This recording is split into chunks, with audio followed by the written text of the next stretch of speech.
আর ওরা মানে আলেম, আলেমদের একত্রিতকরণ। আজ আমরা যা এসছি এটা সত্যিকারের জমিয়তের লজ্জার ব্যাপার। এমন এক সময় ছিল যে জমিয়তের নামে ঢল নেমে যেত, জায়গা দেওয়া যেত না। আর আজকে জমিয়তের ডাকে সাড়া দিতে লোক পাওয়া যায় না। ঠিক বলুন না বেরিয়ে বলুন? হ্যাঁ, ভারতবর্ষে থাকতে চান না? থাকতে চান না? থাকতে যদি চাও জমিয়ত নিয়ে লড়াই করো। যে জমিয়ত নিয়ে লড়াই করে ইংরেজকে হটিয়েছ, সেই জমিয়তকে নিয়ে আজকের মোদি হবে, বিজেপিকে হটাতে হবে। কিন্তু আল্লাহ আল্লাহ নবীর কথা, জমাতবদ্ধ হয়ে একতাবদ্ধ হয়ে সবাই থাকতে হবে আর লড়াই করতে হবে। পারবো তো ইনশাল্লাহ? আল্লাহ আমাদের তৌফিক দান করুক। যেমন ইংরেজকে তাড়াবার জন্য আল্লাহ আমাদের একতাবদ্ধ হওয়ার সুযোগ দিয়েছিল, এই বিজেপি এবং মোদীকে তাড়াবার জন্য তেমনি আল্লাহ আমাদেরকে মদদ এবং নসরাত দান করুন। বলুন আল্লাহুম্মা আমিন। ভাই আমার, বেশি কথা বলবো না আপনাদের কাছে। জমিয়তের নাম শুনে, তবলিগের নাম শুনে চুপ করে থাকতে পারি না। অসুস্থ হওয়া সত্ত্বেও আমার অটো রিজার্ভ করা থাকে, 3-4 স্থানটা বললে সেসবগুলো নিয়ে আসে। তাই হয়েছে, আপনাদের কাছে আসতে পেরেছি, এইটি আমার সৌভাগ্য। বিশেষ করে জমিয়তের প্রধানের সচিব হতে পেরেছে, এটা আমার খোশ নসিবি। দীর্ঘদিন ধরে হযরত মাওলানা সৈয়দ হোসেন আল মাদানী রহমতুল্লাহ সাথে বিভিন্ন ভারতবর্ষের বাইরে প্রোগ্রামে ইনশাআল্লাহ হাজির হয়েছি।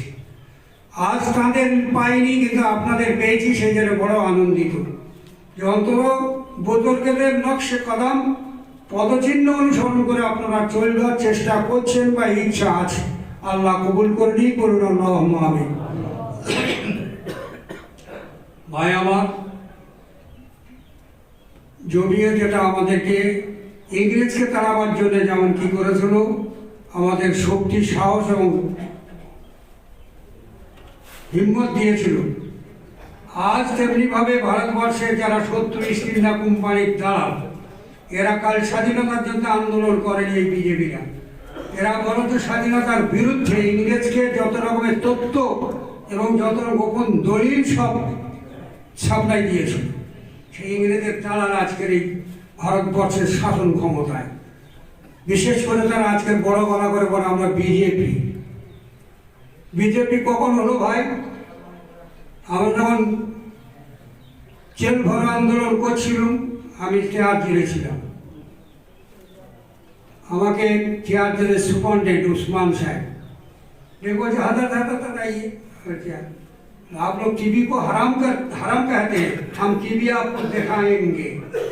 टीवी खुले दिल আমার জোর করে ধরে গেটে বসানো চেয়ার জেলে। একটু পরে দেখি পার্লামেন্টে হুড়ি চেঁচাচেঁচি, জুতো ছোড়াছুড়ি, মারামারি আরম্ভ হয়ে গেছে। আর তারই পরে প্রধানমন্ত্রী মোরারজি দেশাই মাথা নিচু করে পার্লামেন্ট থেকে বেরিয়ে আসছে।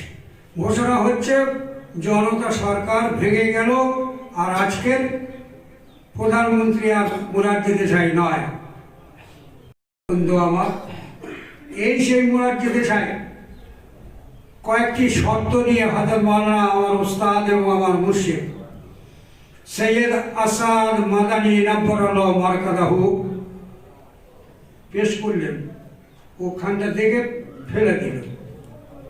বুজুর্গদের সাথে, ওলামাদের সাথে যে বেইজ্জত করেছে, সে নিজে বেইজ্জত হয়ে গেছে।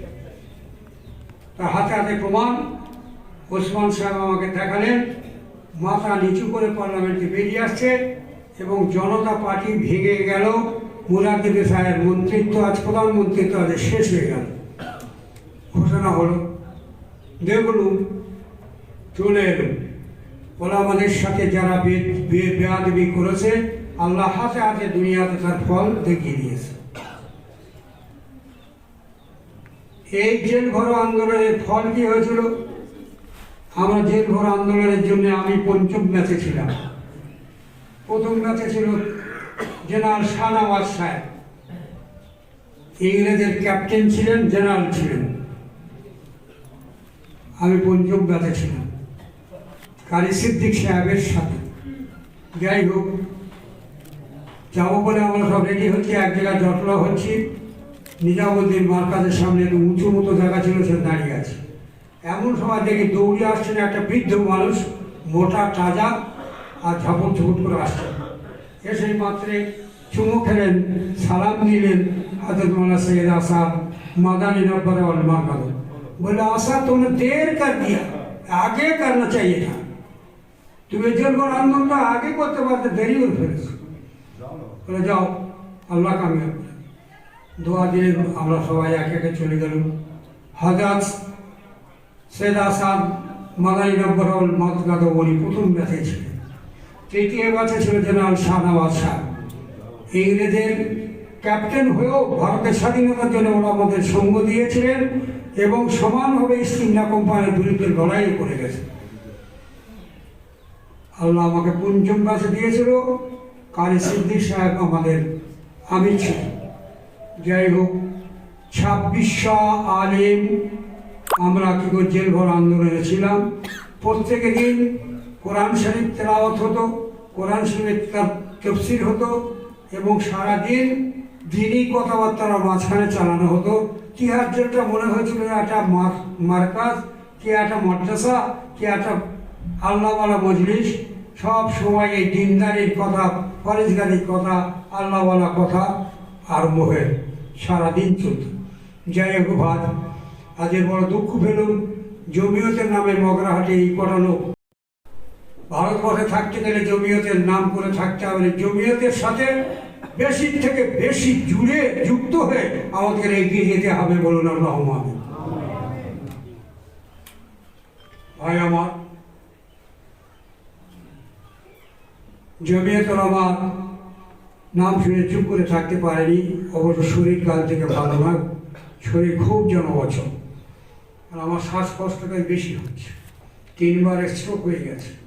একবার তো শুনেছেন আমি ওয়ার্কশপে চলে গেছি, আল্লাহ ইন্তেকাল করিয়েছে। যাক, আল্লাহ হায়াতে রেখেছে। আল্লাহ দিনের কাজ এবং ইমান ইসলামের কাজ, মুসলমানের খেদমতের কাজ আল্লাহ যেন বেশি করে নেয়। বলুন আল্লাহুম্মা আমিন। আজ যারা আপনার কাছে এসছেন, বড় সৌভাগ্যবান। কার ডাকে এসছেন? জমিয়ত উলামা। জমিয়ত উলামা কি? মুসলমানদের আল্লাহর তরফে হেফাজত করার জিম্মেদার। ঠিক বলে না বেশি বলুন? এরপরে যত অত্যাচার হবে, অনাচার হবে, ইস্ট ইন্ডিয়া কোম্পানি কি করে তার থেকে বেশি হবে এই মোদি এবং এই বিজেপিরা, এরাই বেশি করে করবে। সেই জন্য এখন থেকে আমাদের একতাবদ্ধ হয়ে আরো বেশি করে দল ভারী করতে হবে। ইনশাআল্লাহ করবো তো? আল্লাহ আমাদের হিম্মত বেশি করে দান করুন এবং আমাদের তৌফিক দিন। বলুন আল্লাহুম্মা আমিন। ভাই আমার, এর আগে আমরা বাদরা বেলায় ওই মাঠে আমরা জমিয়তের মিটিং করেছি। ও পানি হচ্ছে হরদম, কিন্তু লোক মাঠ ভরে গেছে। আর আজকের পানি নেই, বৃষ্টি নেই, একেবারে ছাদের নিচে বসে আছে। আর এই কটা লোক যে আমি খুব দুঃখ পাচ্ছি। আরও বেশি করে জমিয়তের সংগঠনকে বাড়াবার চেষ্টা করতে হবে। এর সদস্য বা মেম্বার বেশি করে করতে হবে। যে সংগঠনের সদস্য বেশি, তার দাম বেশি, তার ওজন বেশি, এবং তার থেকে যারা শত্রু তারা ভয় পায়, তারা তার ক্ষতি করতে চেষ্টা করেও পারে না। আল্লাহ আমাদের বেশি থেকে বেশি সদস্য সংগ্রহ করার তৌফিক দান করুক। বলুন আল্লাহুম্মা আমিন। ভাই আমার, যত সদস্য বাড়াবেন তত আমাদের শত্রু যারা, তাদের মনে ভয় হবে, তারা আমাদেরকে সম্মান করবে এবং আমাদের থেকে অত্যাচার এবং নির্যাতন কম করে সরে যাবে। তাই আল্লাহ আমাদের সবাইকে বেশি করে সদস্য সংগ্রহ করার তৌফিক বা শক্তি দান করুন। বলুন আল্লাহুম্মা আমিন। আপনাদের সামনে বেশি কথা বলবো না ভাই। যেখানে জমিয়তের নাম, তবলিগের নাম, মসজিদ মাদ্রাসার নাম শুনি প্রোগ্রাম হচ্ছে, যত কষ্ট হোক ইনশাআল্লাহ সেখানে হাজির হওয়ার চেষ্টা করি। আজও আল্লাহ তেমনিভাবে শরীর কাল থেকে খুব ভালো নয়, তবু আল্লাহর নাম, জমিয়তের নাম হাজির করেছেন, এটা আল্লাহর লাখ লাখ শুকরিয়া। ভাই আমার, ইনশাআল্লাহ আমরা সদস্য সংগ্রহ বেশি করবো তো? এখানে বয়সের কোনো তফাৎ নেই।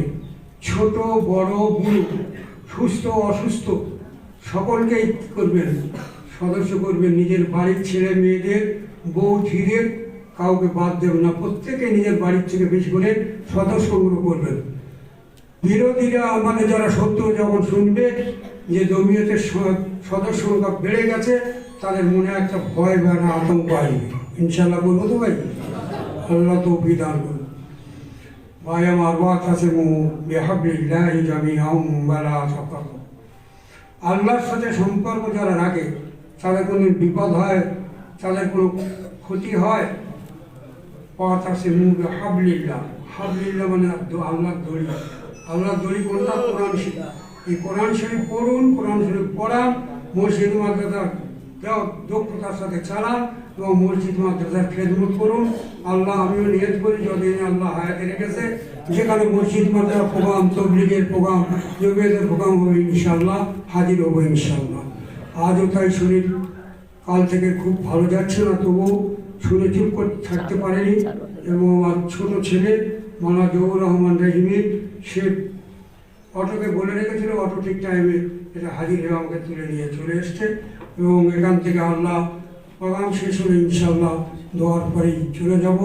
দোয়া করবেন আমার জন্য, আল্লাহ যেন দিনই খেদমতে, কওমের খেদমতে, দিনদারের পরেজগারির সাথে আল্লাহ আমাকে কবুল করেন এবং থাকতে পারি, দোয়া করবেন।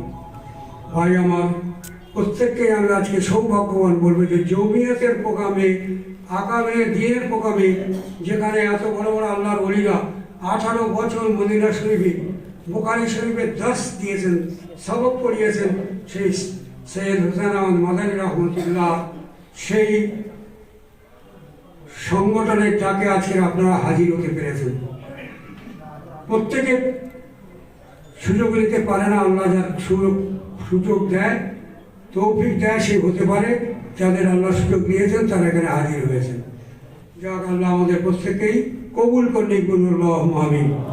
ইনশাআল্লাহ আমরা জমিয়তের সদস্য সংখ্যা বাড়াবো তো ইনশাআল্লাহ। প্রত্যেকের বাড়িতে ছেলে মেয়ে, বড় বুড়ো, কচি কাঁচা, মৌজি, প্রত্যেককেই আপনার কি গুনিয়ে গুনিয়ে আপনার সদস্য করবেন। আল্লাহ আপনাদের তৌফিক দান করবেন, আল্লাহ আমিন। ভাই আমার, আমি আর বেশিক্ষণ আপনাদের কাছে বক্তব্য রাখবো না, এইটুকু বলতে পারি, জমিয়ত করুন, জমিয়ত ধরুন, বিজেপি হটান, মোদি হটান। এই জমিয়তের মাধ্যমে ইস্ট ইন্ডিয়া কোম্পানিকে শক্তিশালী কথা বলে তারা দমন পীড়ন করতো। আর এই জমিয়তের খেদমতে, জমিয়তের মেহনতে ইনশাআল্লাহ যারা আজকের বাতিল এবং যারা অত্যাচারী তারা হতে যাবে, বলুন আল্লাহ আমিন। ভাই আমার,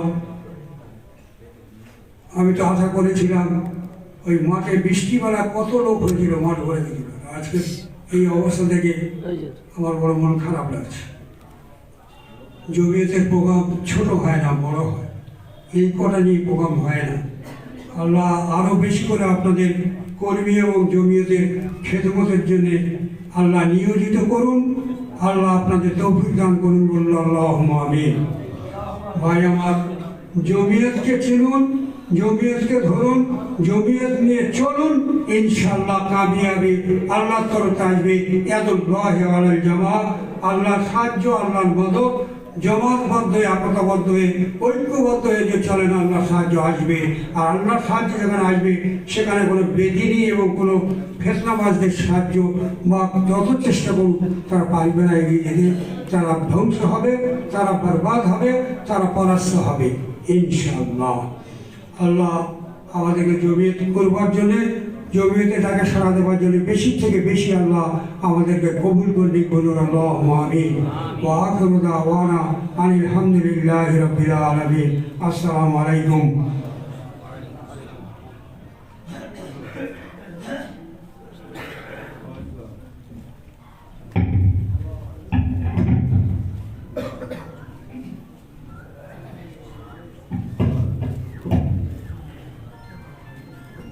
আমাদের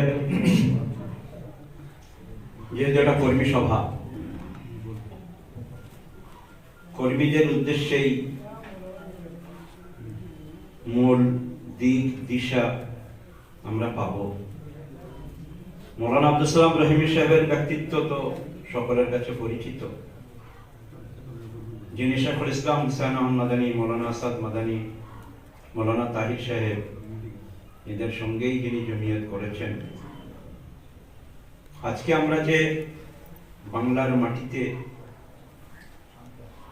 দিন নিয়ে টিকে আছি, এই সমস্ত মানুষটা ওই লড়াইয়ের সময়, ভাগের সময় বর্ডারে দাঁড়িয়েছিল বলে আজকে আমরা এখানে টিকে আছি। এর মধ্যে বিভিন্নভাবে ফাটল ধরানোর চেষ্টা করা হবে। এই ফাটলকে রক্ষা করা খুবই জরুরি। যার মধ্যে একটা ফাটলের ভয়, সেটা হচ্ছে আমাদের যে ইমাম সংগঠনগুলো আছে, তারা তাদের মাধ্যমে এই ফাটলগুলোকে বন্ধ করতে পারেন। তাই আমরা ইমাম সংগঠনের আমাদের জেলা সম্পাদক জিয়াউল হক ভাইকে পেয়েছি, তাকে বলবো, রাজ্য সভাপতি মৌলানা জিয়াউল হক সাহেব আছেন, তাকে বলবো আমরা আমাদের অস্তিত্ব টিকিয়ে রাখার লড়াইতে তাদের অতিরিক্ত ভাবে তাদের ভূমিকা থাকে, অত্যন্ত ভূমিকা। সেই জন্য তাকে বলবো তার জ্ঞানগর্ভ বক্তব্য খুব সংক্ষেপ সময়ে রাখবেন।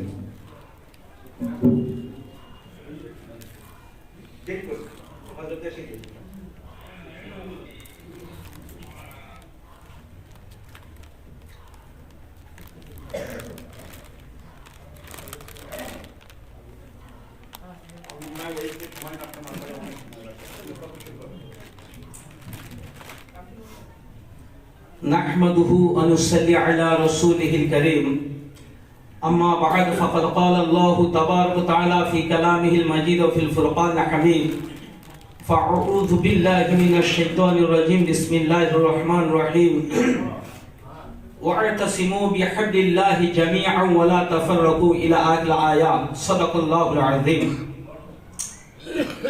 সমস্ত প্রশংসা মহান রব্বুল আলামিনের দরবারে। যে আল্লাহ তাবারক তাআলা অনেক পূর্বের, অর্থাৎ স্বাধীনতার পূর্ব থেকে যে জমিয়তে উলামায়ে হিন্দ আজকের ভারতবর্ষের মুসলমানদের ত্রাতা হিসাবে আজকের আমাদের সামনে আজও পর্যন্ত আছে, সেই জমিয়ত উলামায়ে হিন্দের ডাকে এটা কর্মী সভা, যার ফলে যা হয়েছে আলহামদুলিল্লাহ, এটা মেন মাথা। তো আমি উপস্থিত সবাইকে আমার আন্তরিক শুভেচ্ছা জানিয়ে এবং স্টেজে যারা আছেন, মুফতি আমিনুদ্দিন ভাই, মুফতি এমদাদ ভাই, যে লড়াকু যারা আমাদের সেনাপতি দক্ষিণ 24 পরগনা, বিশেষ করে আমাদের এই জমিয়তের একেবারে গোড়ার লোক যিনি জনাব মাওলানা আব্দুল সালাম রাহিমি সাহেব, সবাইকে আমার আন্তরিক ভালোবাসা জানিয়ে আমি দুই চার কথা। অল বেঙ্গল ইমাম মুয়াজ্জিন অ্যাসোসিয়েশন অ্যান্ড চ্যারিটেবল ট্রাস্ট সারা পশ্চিমবঙ্গে আমরা গঠন করেছি। এই পশ্চিমবঙ্গের সবচেয়ে বড় ইমাম সংগঠন হলো আমাদের সংগঠন। এই সংগঠনের আওতায় প্রায় 310টা ব্লকে আমাদের মজবুত সংগঠন। পশ্চিমবঙ্গে 41,002 গ্রাম আছে এবং এই 41,002টি গ্রামের মসজিদের সংখ্যা বর্তমান 50,000-এর অধিক। আপনারা প্রত্যেকে জানেন মসজিদ মানে একটা ইমাম আছে, আর ইমাম মানে জাহেল। ইমাম মানে কারা? উলামা। ইমাম কে হয়? উলামা হয়। তো এই যে 50,000 মসজিদ, 50,000 ওলামা, ইমাম যারা আছে তারা ওলামা, আর জমিয়তে ওলামায়ে হিন্দ মানে ওলামাদের জামাত। তো আপনাদের মনে রাখতে হবে এই জমিয়তের মধ্যে আমরা ইমামরা সবাই জমিয়তেরই লোক। বলুন সুবহানাল্লাহ। যখন রানী রাসমণি আউনিতে ডাক দেওয়া হয়েছিল জেপিসি কে কেন্দ্র করে ওয়াকফ বিলকে আটকানোর জন্য, আমাদের চৌধুরী সাহেবের নেতৃত্বে, সেখানে আপনারা নিশ্চয়ই আমার ভিডিও বার্তাও দেখেছেন। আমি সারা পশ্চিমবঙ্গের সমস্ত ইমামদের লক্ষ্য করে ভিডিও বার্তা ছেড়েছিলাম। আমি সবে ভিডিও বার্তা ছাড়তে যাব, মুফতি মোরসেলিম ভাই আমাকে ফোন করছে যে আপনি একটা ভিডিও বার্তা দেন। আমি তো রেডি। তো আলহামদুলিল্লাহ, আমরা কিন্তু এই জমিয়তের বাইরে নয়। ইমাম মানে ওলামা, আর ওলামা মানে জমিয়তে ওলামায়ে হিন্দের আমরা এক একটা সৈনিক। সেই জন্য ভাই ভুল বোঝাবুঝির কোনো জায়গা নাই। হয়তো কোনো রকমের সামান্য কিছু ভুলের কারণে কোনো কথা মানুষ বলতে গেলে ভুল হয়ে যায়, কিন্তু আমাদের ভাবতে হবে যে 33টা জাত মিলে যদি আজকের ভারতবর্ষে এক জায়গায় পৌঁছতে পারে, আল্লাহ তাবারক তাআলার দেওয়া সেই ফর্মুলা ওয়াতাসিমু বিহাবলিল্লাহি জামিআন ওয়া লা তাফাররাকু, তো আমরা মুসলমান আমাদের কাছে আয়াত থাকা সত্ত্বেও আমাদের বলতে হবে কেন আমরা এক হই। আলহামদুলিল্লাহ, আমাদের যে ইমাম সংগঠন আছে, নিশ্চিতভাবে একেবারে নিশ্চিন্তে থাকতে পারেন, জমিয়তের যখন ডাক আসবে আমার সমস্ত ৬২,০০০ ইমামকে নিয়ে যেখানে দরকার আছে আমরা ঝাঁপ দেবো ইনশাআল্লাহ, এ কথা দিয়ে গেলাম। আর দ্বিতীয় কথা হলো, আজকের ওয়াকফ বিলকে কেন্দ্র করে জেপিসিতে পাস করে নিয়েছে, তারপরে পার্লামেন্টে পাস হয়ে যাবে, তার কারণ আমরা গন্ধ পাচ্ছি। কুল্লু কুফরুন মিল্লাতুন ওয়াহিদা, সব কাফেররা মুসলমানদের বিরুদ্ধে একটা। তো সেই যে পার্লামেন্টে যদি পাসও হয়ে যায়, আইন যদি পরিণত হয়ে যায়, আইনে যদি বাস্তবায়িত হয়ে যায়, কিন্তু আপনারা মেনে নেবেন আমাদের মসজিদগুলো সব তুলে দেবে, আমাদের মাদ্রাসাগুলো বন্ধ করে দেবে, আমাদের কবরস্থান বন্ধ করে দেবে। এত কবরস্থানের জায়গাগুলো নষ্ট করে কি হবে?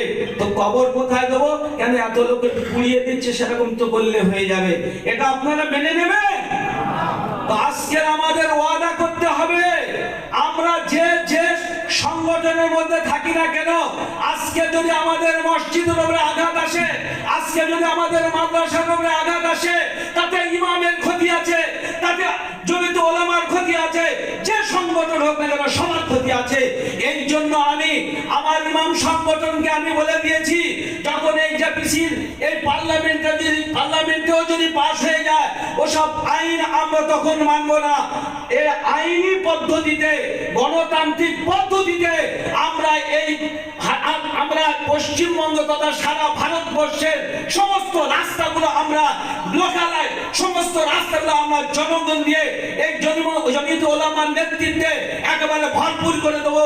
তাতে যদি এই আমরা গণতান্ত্রিক পদ্ধতিতে যে আন্দোলন আমরা করে দেখাবো, সেই আন্দোলনে যদি গুলি চলে, আমাদের বুকের টাটকা তাজা রক্ত আমরা ওই জমিনে বিছিয়ে দেবো, তবু আমরা পিছপা হব না ইনশাআল্লাহ।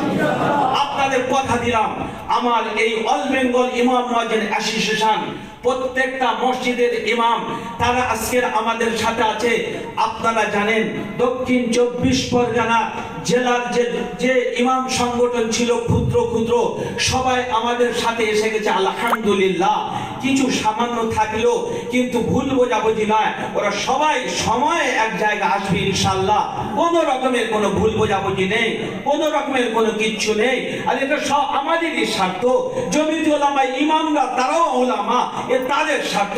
আমি আর দীর্ঘায়িত করছি না আমার বক্তব্য, আমি শুধু এতটুকু কথা দিলাম যে এটা শুধু জমিয়তে ওলামা যেটা মনে করছে এটা আমাদের দায় না, না না না, এটা আমাদের সবার দায়, ইমামদের দায়। আর এই 50,000 ইমাম যারা আছে, এই ইমামরা লিডার, এক একটা গ্রামের মানুষ তাদেরকে মানে, আমরা তাদেরকে কনভিন্স করে যখন জমিয়তে ওলামা ডাক দেবে আমরা ঝাঁপিয়ে পড়বো ইনশাআল্লাহ।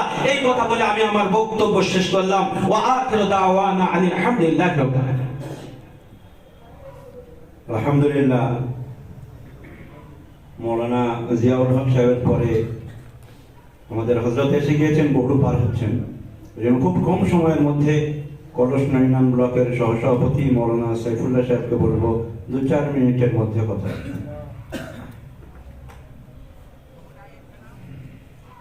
আসসালামু আলাইকুম ওয়া রাহমাতুল্লাহি ওয়া বারাকাতুহু। আলহামদুলিল্লাহি রাব্বিল আলামিন, আসসালাতু ওয়াসসালামু আলা রাসূলিল কারীম। মঞ্চ ভূমিষ্ঠ রাজ্য জমিয়ত, জেলা জমিয়ত এর আমাদের নেতৃবর্গ, যাদের অনুপ্রেরণায় আমরা আজকের এখানে উপস্থিত হয়েছি আমাদের কর্মপন্থা বুঝে নেওয়ার জন্য। আজকেকার এই কর্মী সভা, যেহেতু এটা কর্মীদের উদ্দেশ্যে বার্তা যে আমরা কিভাবে আমাদের সংগঠনকে বাড়াবো আগামী দিনে, সদস্য সংগ্রহ আমাদের করতে হবে। সে বিষয়ে আমাদের ইতিপূর্বে যত গাফলতি আছে সমস্ত গাফলতিকে আমাদেরকে ঝেড়ে ফেলতে হবে। আমরা ভুক্তভোগী কিছু বিষয়ে আমরা ইতিপূর্বে দেখেছি, যেমন আমার বাড়ি যেখানে নতুনহাট ব্লক, সম্পূর্ণ মুসলিম অধ্যুষিত এলাকা, কিন্তু গ্রামে 90% মানুষ সদস্য নয়। কেন? কোন মসজিদের ইমাম সাহেব জানে না কবে জমিয়তের সদস্য সংগ্রহ হলো আর কারা হলো। যিনি ব্লক সেক্রেটারি আছেন, ব্লকের সভাপতি আছেন বা যারা পদাধিকারী আছেন, তারা হয়তো কাকে দায়িত্ব দিয়েছেন এখনো পর্যন্ত মানে তারা কেউ বলতে পারেনি। এজন্য আর মাদ্রাসা যে সমস্ত আমাদের শ্রদ্ধেয় ওলামায়ে কেরামগণ খেদমত করেন, তারা দেখা যায় ছাত্রদের কাছে কিছু বিল দিয়ে ওই পর্যন্ত ক্ষান্ত হয়ে থাকেন। তারা 10টা 20টা করে একটা বিলের পাতা কাটে, বাকিগুলো বসে থাকে। এজন্য আমার চিন্তা ভাবনা যেটা, সেটা হলো এই যে আমরা যারা কর্মী আছি, যারা আজকের এখানে কাজ বুঝে নিতে এসেছি, আমাদের দায়িত্ব হবে এলাকায় আমরা যারা কর্মী আছি তারা প্রত্যেকে আমরা যেমন পরিবার, আত্মীয় স্বজন সবাইকে যেমন সদস্য করব, মসজিদের ইমাম সাহেবদের কাছে বিল দেব, তাদের সঙ্গে আমরা থাকব। গ্রামের প্রত্যেকটা বাড়ি বাড়ি, মহল্লার প্রত্যেকটা বাড়ি ইমাম সাহেবকে খেতে দেয়, টাকা দেয়, মাইনে দেয়। তাহলে ইমাম সাহেবকে সবাই শ্রদ্ধা করেন। এই ইমাম সাহেবকে সাথে নিয়ে কর্মী বাড়ি যাই, তাহলে আমার মনে হয় এক একটা ব্লকে 10-20 হাজার সদস্য হয়ে যায়। আমাদের এই দক্ষিণ 24 পরগনায় মাত্র 85,000 সদস্য আগের টার্মে, এ তো 5 লাখ হয়ে যাওয়ার কথা শুধু আমাদের জেলায়। এজন্য আমি ভাই আমাদের কর্মীদের বলবো, শুধু একটা মিটিং এ ডাক এলো যে আমাদের মসজিদ মাদ্রাসা ছিনিয়ে নেবে, এই নম সরকার আইন করেছে, তো চলো কলকাতায় যাই। শুধু কলকাতায় যাওয়ার সময় এই লড়তে হবে লড়তে হবে এই স্লোগান দিয়ে আসা পর্যন্ত শেষ। এইটা যেন আমাদের আর না হয়, আমাদের এইটাকে ধরে রাখতে হবে। আমাদের কাছে আগে থেকে আমাদের ঠিক করে নিতে হবে। এজন্য আমাদের যখনই আমরা কাজ ডাকি, কাছে পাই, জেলার সম্পাদক, সাধারণ সম্পাদক সাহেব, রাজ্য সম্পাদক সাহেব এখানে উপস্থিত রয়েছেন, তো যদি কোনো জায়গায় কিছু ঘাটতি থাকে, কোনো বিরোধিতা থাকে বা কেউ হতে চাইছে না, সংগঠনের এনাদের নিয়ে বৈঠক করে সেখানে আমরা কাজে ঝাঁপিয়ে পড়বো। কারোর দোহাই দেব না, কোন রকমের বাহানা করব না। আমরা যদি বাহানা করি, ওয়াকফ বিল পাস হয়ে যাচ্ছে কেন্দ্র থেকে, এভাবে আস্তে আস্তে সব আমাদের থেকে দূরে চলে যাবে, আর ওই হাতে তালি দিতে হবে, মাছি মারতে হবে। এজন্য বন্ধু, আমরা যারা এসেছি প্রত্যেক ব্লকের এই 6টা-7টা ব্লককে ডাকা হয়েছে, যে সমস্ত কর্মীরা এসেছি বাকি কর্মীদের কাছে বার্তা পৌঁছে দেব। এবং আমি চাইবো যে মুসলিম যত গ্রাম আছে যেখানে সংগঠনের দুর্বলতা আছে, সে খবরগুলো নিয়ে আমরা প্রত্যেক জায়গায় সেই খবরগুলো পৌঁছাবো এবং সদস্য করবো ইনশাআল্লাহ। আমাদের যেহেতু হযরত এসে গেছেন কাছাকাছি, এই জন্য পরবর্তীতে বক্তব্য আসবে মূল্যবান, আমরা সবাই শুনবো। তবে আমরা চেষ্টা করবো এই শুনে গিয়ে বসে থাকবো না কেউ। সদস্য সংগ্রহের সময় বলবো ও করে না ও করে না, এই কথা যেন কেউ না বলি, কারণ এই কথা আমাদের সামনে আসে। সেজন্য আমরা প্রত্যেকে জমিয়ে আমি জমিয়তের, কেউ না করুক আমি করব, আমি একাই এগিয়ে যাব, আমি একাই লড়াই করব জমিয়তের হয়ে, সবাই শেষ হয়ে গেলে আমি থাকবো। এইরকম আমরা করেঙ্গে ইয়া মরেঙ্গে, করবো অথবা মরবো, এরকম মরণ ভন নিয়ে যদি আমরা করি, আশা করা যায় আমাদের জেলা থেকে অন্তত 5 লক্ষ সদস্য সংগ্রহ হয়ে যাবে ইনশাআল্লাহ। আল্লাহ আমাদের সবাইকে কাজ করার তৌফিক দান করুক, আল্লাহুম্মা আমিন। এরপর আমাদের জেলা সহ সভাপতি মাস্টার আবুল হোসেন সাহেব, তাকে আমন্ত্রণ জানাবো 2-4 মিনিটের মধ্যে তাঁর কথা রাখবেন। আবুল হোসেন সাহেব।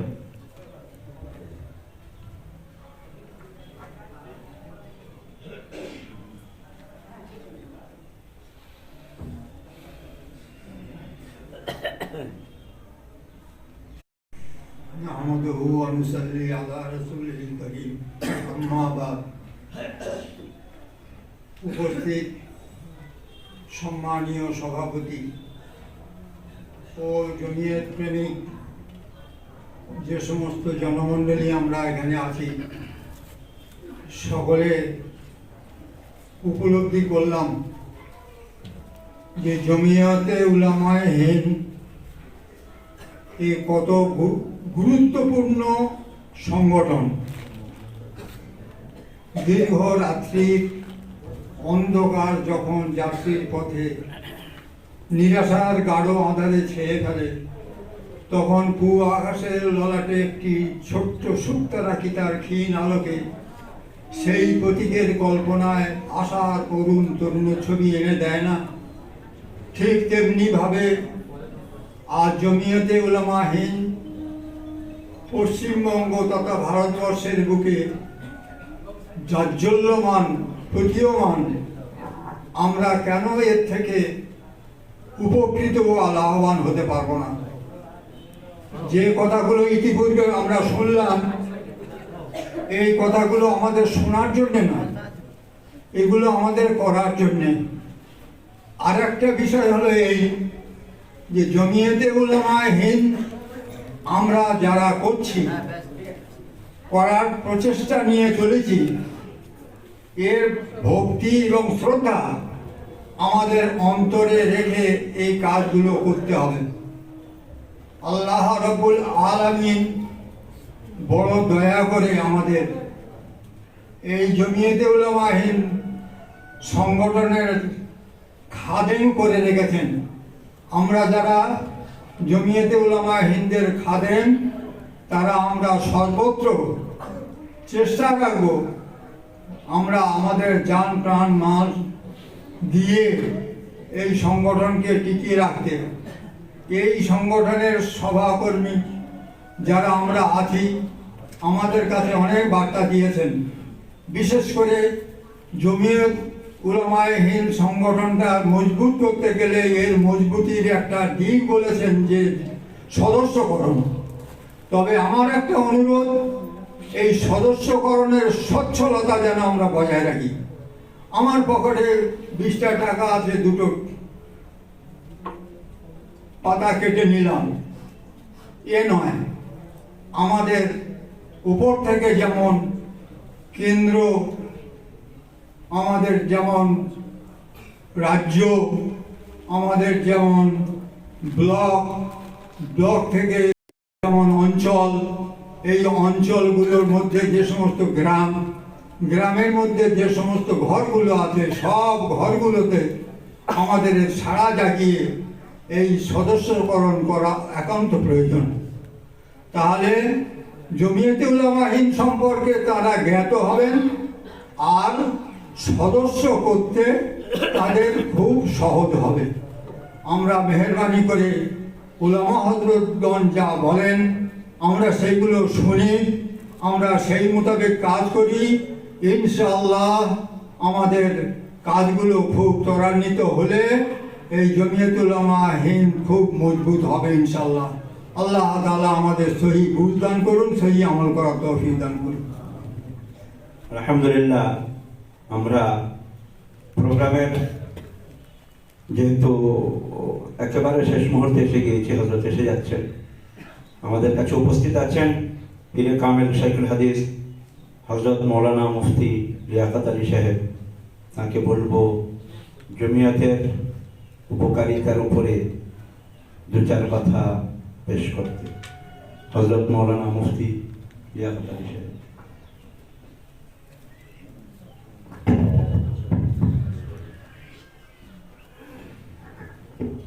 अस्सलामु अलैकुम व रहमतुल्लाहि व बरकातुहू।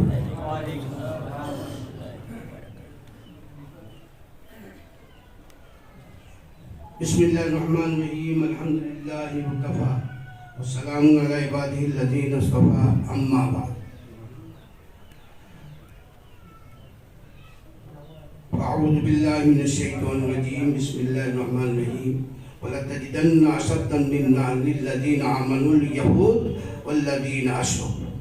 वक़ाल अन्नबी सल्लल्लाहु अलैहि वसल्लम, আল কুফরু মিল্লাতুন ওয়াহিদা আও কামা ক্বালা সাল্লাল্লাহু আলাইহি ওয়াসাল্লাম।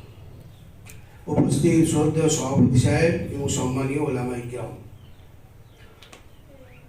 আমাদের কে শত্রু হবে না হবে সব আল্লাহ বলে দিচ্ছে।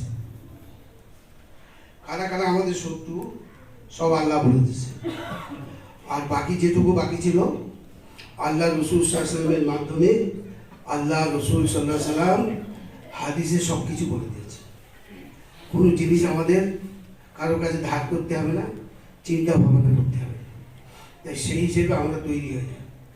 যেমন যে আয়াতের কিয়দংশ আপনাদের সামনে পড়লাম, সেখানে আল্লাহ বলছে যে ইমানদারদের দেখবে সব থেকে ইমানদারদের বড় শত্রু, সব থেকে ইমানদারদের বড় শত্রুকে ইহুদিরা, আর কারা মুশরিকরা।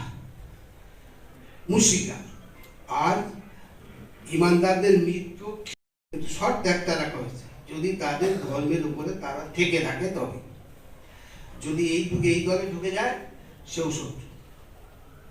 তো ইহুদি খ্রিস্টানরা এই মুসলিম বৌদ্ধলীরা আমাদের শত্রুতা করেই যাবে।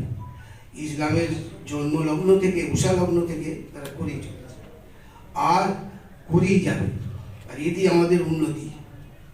আল্লাহ সুবহানাহু ওয়া তাআলা আমাদের উন্নতির জন্য শয়তানকে তৈরি করেছে, শয়তানকে সুযোগ দিয়েছে। কিয়ামত পর্যন্ত সে করবে, সর্বরকমভাবে শক্তি দিয়েছে শয়তানকে। সে মানুষের অন্তঃকরণে থেকে কুপ্ররোচনা নিক্ষেপ করবে, মানুষকে গুমরাহ করবে। কিন্তু সে নিজেই আবার বলেছে ইল্লা ইবাদাকাল মুখলাসিন, তোমার মুখলিস বান্দার কাছে আমার কিছু চলবে না। আল্লাহ নিজেই বলেছেন ইল্লা ইবাদিয়াল মুখলাসিন, যে আমার মুখলিস বান্দারকে মার খেয়ে মরে যাবে। মরবে না, তুই মার খেয়ে পাবো কি বলে ভূত হয়ে যাবে।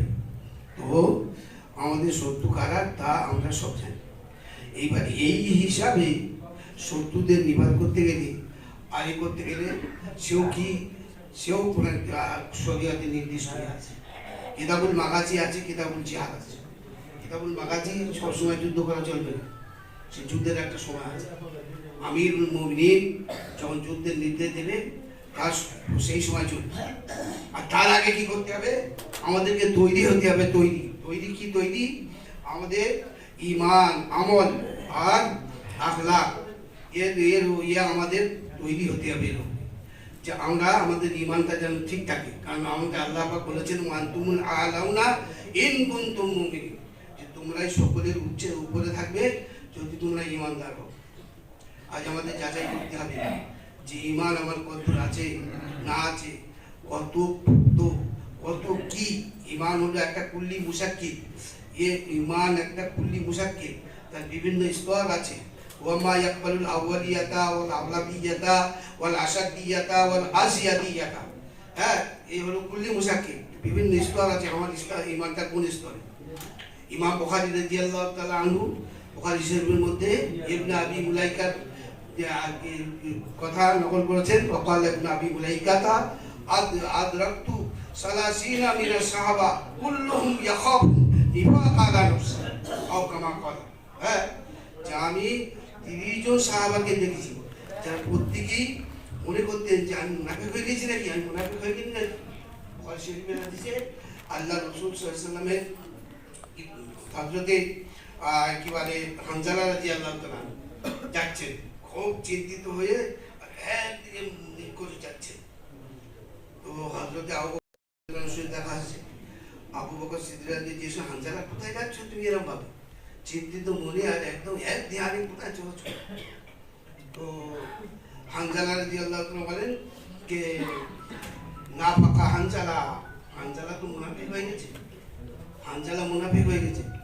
তখন আবু বকর সিদ্দিক রাদিয়াল্লাহু তাআলা বললেন লিমা, কিরকম ভাবে? লিমা ও কাইফা? হানজালার মতো সাহাবী যিনি বশীরুল মালায়েকা, তিনি মুনাফিক হয়ে যাবেন কিরকম ভাবে?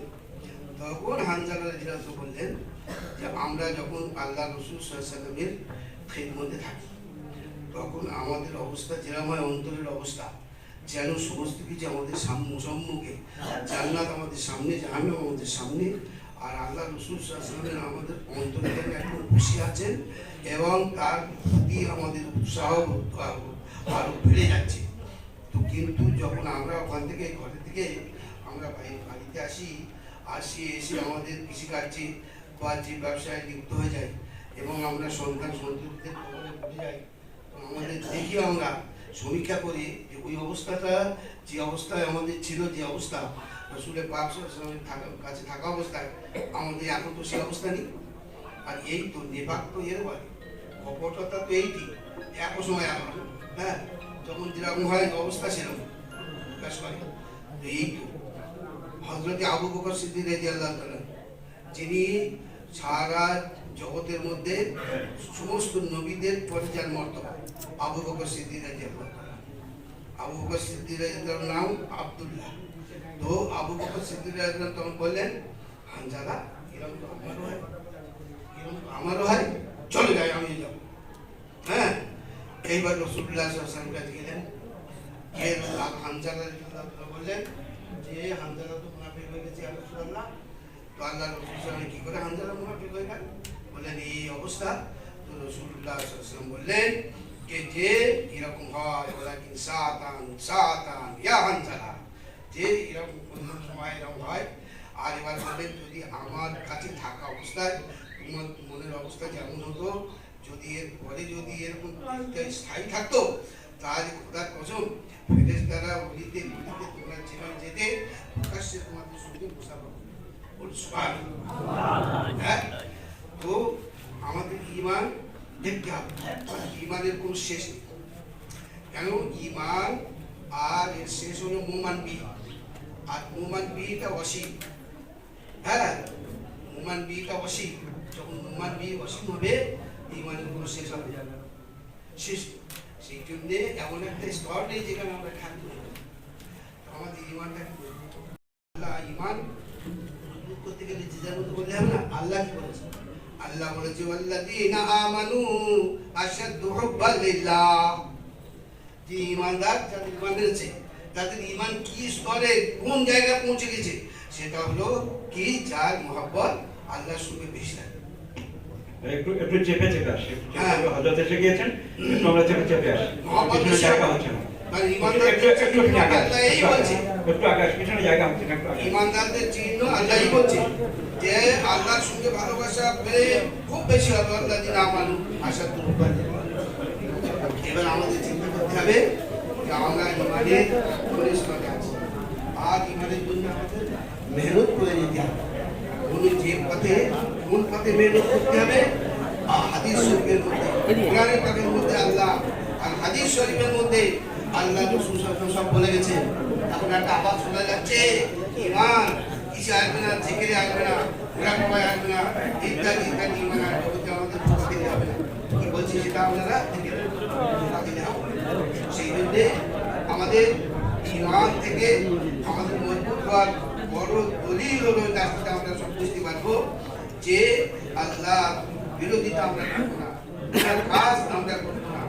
আর যেমন আল্লাহ কবি বলেছেন তাসুলিল্লাহ ওয়া আনতা তুজিদু হুব্বাহু হাযাল আমরি ফিল ফিয়ালি বাদিউ ইন কানা হুব্বুকা সাদিকান লা আতাতাহু ইন্নাল মুহিব্বা লিমান ইউহিব্বুল মুতিউ। আল্লাহর নাফরমানি করো আর বলো আল্লাহর ভালোবাসি, এ কি করে হয়? হ্যাঁ, তুমি আল্লাহর নাফরমানি করো আর রাত ভর ঘুমো, তাহাজ্জুদ তুমি পড়ো না, কি করে তোমার আল্লাহ প্রীতি আল্লাহর মহব্বত কি করে? तमाम अंबिया इकराम अलैহিসসালাম সব তাহাজ্জুদ, तमाम সাহাবা ইকরামদের জন্য আজমাইন সব তাহাজ্জুদ পড়েছে, সাহাবিয়ারা তাহাজ্জুদ পড়েছে। আর সারা পৃথিবীতে যা হয়নি আমাদের তাই হয়েছে, সেটা হলো কি পুরো এক বছর তাহাজ্জুদের নামাজ ফরজ ছিল সাহাবাদের উপরে, সাহাবিয়াদের উপরে। এক বছর ফরজ। আর তারপরে সেটা মনসুখ হয়ে গিয়ে মনসুখের মানে আমরা জানি তো বৈধ মানে এই যেমন একটা ওষুধ দেওয়া হলে ডেট 15 দিন খেতে হবে, 15 দিন খেতে 15 দিন পর পাল্টে দেওয়া হবে। হ্যাঁ, আর একটু বলতে গেলে আবার অনেক বলতে হবে। হ্যাঁ, তো সাহাবা ইকরাম আজমাইনরা সাহাবীরা সব তাহাজ্জুদ করেছেন ফরজ হিসেবে 1 বছর। আর জায়গা করেছেন আমাদের যেমন দাজ পরে কাজ করতে হবে, বেশি করো। হ্যাঁ, 12 টাকা তাহাজ্জুদের তারা কিরম তাহাজ্জুদ করেছেন, সারা রাত জেগেছে, সামান্য করেছে। আপনি দেখে নেন সূরা মুজাম্মিলের তাফসীর, এবার দিয়ে খুলে দেখে নেবেন। ইয়া আইয়ুহাল মুজাম্মিল কুমিল লাইলা ইল্লা কালিলান নিসফাহু ওয়া বিনকুস মিনহু কালিলা আও জিদ আলাইহি ওয়া রাত্তিলিল কুরআনা তারতিলা। এটা দেখে নেবেন যে সামান্য গুণ বেশি যায়, আল্লাহর কাছে বদন করুন, আল্লাহর কাছে কেন এটা কি, এটাই যদি ইসলামের ভিত। হ্যাঁ, ভিত যদি নড়বড়ে হয়ে যায় সব নড়বড়ে হয়ে যাবে। খিস্তি আউয়াল চুনিহাত মেমার কাজ তা সুরাইয়া মিরাওয়াত তামির কাজ। খিস্তি আউয়াল চুনিহাত মেমার কাজ তা সুরাইয়া মিরাওয়াত তামির কাজ। সেই জন্য এইরকম মেহনত করা হয়েছে সাহাবাদের, যার ফলশ্রুতিতে আজ আমরা মুসলমান, যার ফলশ্রুতিতে ইসলাম এত মজবুত। ওরা যত ধাক্কা দিন না, আমাদের ওয়াক্ফ সম্পত্তি কেড়ে নিন না, আর মসজিদ কেড়ে নিন না, মাদ্রাসা কেড়ে দিন না, কিচ্ছু হবে না আমাদের। হ্যাঁ, আল্লাহ পাক আমাদের বলে দিয়েছে তোমরা যদি ঈমানটা ঠিক রাখো, ইউরিদুনা ইউতফিউ নূরাল্লাহি বিআফওয়াহিহিম ওয়াল্লাহু ইউতিম্মু নূরাহু ওয়ালাউ কারিহাল কাফিরুন। হ্যাঁ, কাফেররা যদি যত তাদের অসহ্য হয়, আল্লাহ তার নূরকে দেখে করে দেবে। দেখুন আজকে বলার মানে হলো যে সাহাবারা এরকম কেঁদেছে, নামাজ পড়ছে, রাতকে রাত জেগেছে। হ্যাঁ, তো আমাদের যে যখন কোনো সমস্যা তার আইনগত যত দিক, কারণ এটা হলো ইন্ডিয়া সেকুলার স্টেট, এখানে আমরা এদিক ওদিক হেকাতি করে হুকুতি করে গরম গরম লেকচারতে কাজ হবে না। সে আইনভাবে আমাদের সেখানে যেতে হবে। আর বাকি যা আছে এবার আমাদের শরিয়ত কি বলে, এখানে আমাদের কাছে আল্লাহ রাসূল বড় অস্ত্র দিয়ে গেছেন, বড় অস্ত্র কি বলে দোয়া সালাহুল মুমিন, দোয়া হলো মুমিনদের বড় অস্ত্র। হ্যাঁ, সেখানে যেতে হবে, আমল ঠিক করতে হবে, জিকির করতে হবে, বলা জিকরুল্লাহ আকবার, আল্লাহ থেকে সব থেকে বড়। হ্যাঁ, আর পাস আনপাস করতে হবে, মুরাকাবা করতে হবে, সদা সর্বদা अल्लाह के अंतरे रखती है। दिल के आईने में है तस्वीर यार, जब जरा गर्दन झुकाई देख ली, अल्लाह के अंतरे रखती है। अल्लाह के अंतरे देख लो, अल्लाह के देख लो, अल्लाह वाला তাদের দ্বারা কাজ হয়ে যায়। আর এই কুল গোলাম শেষ হতো। আর দেখুন আপনার জমিয়ত উলামায়ে তো জমিয়ত উলামায়ে এর হিস্ট্রিটা দেখুন, কোন সমস্ত আল্লাহ খারাপ, হ্যাঁ, তাদের জীবনী বলুন, দেখুন জমিয়ত উলামা তাদের দ্বারা পরিচালিত এবং সবসময় সেই ওলামা দ্বারা পরিচালিত। হ্যাঁ, দেখুন মাওলানা হুসাইন মাদানী রহমাতুল্লাহ যে কুতবে আলম ছিলেন, হ্যাঁ, কুতবে আলম ছিলেন।